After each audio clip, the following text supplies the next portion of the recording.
Si chiama Ice Bucket Challenge, cioè la sfida del secchio d'acqua ghiacciato, ed è la gara di beneficenza per la SLA, sclerosi laterale amiotrofica. Un gioco semplice per sensibilizzare l'opinione pubblica, spingere la gente a donare dei fondi. Chi supera la prova ha il diritto di nominare qualcun altro. E così via. Io nomino Stelio Zaccaria, Giovanni Siracusa e Fabio Russello. Un fenomeno virale per la beneficenza che ha coinvolto anche i più famosi. Mi piacerebbe che la secchiata d'acqua in testa se la prendessero anche i direttori di tutte le riviste, dei giornali, dei telegiornali. Sarebbe bello che lo facessero anche loro, perché sarebbe il segno che di SLA non si parla soltanto quando ci sono gesti come questi. E adesso...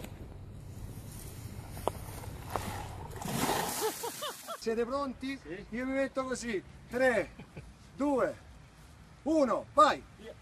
No! No! Siete pronti? 1, 2, perché devo fare questo? 2, non ridere, nanetta! 3,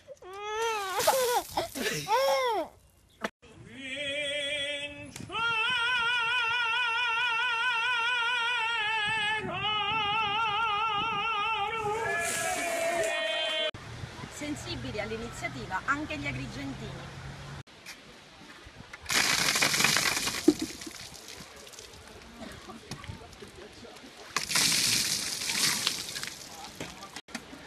Anche la Quaserzi partecipa.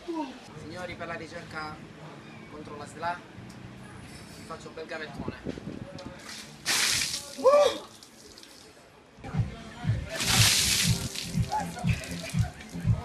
Vai! Sempre perché è pesante, ci penso io. 1, 2, 3, veloce! Veloce!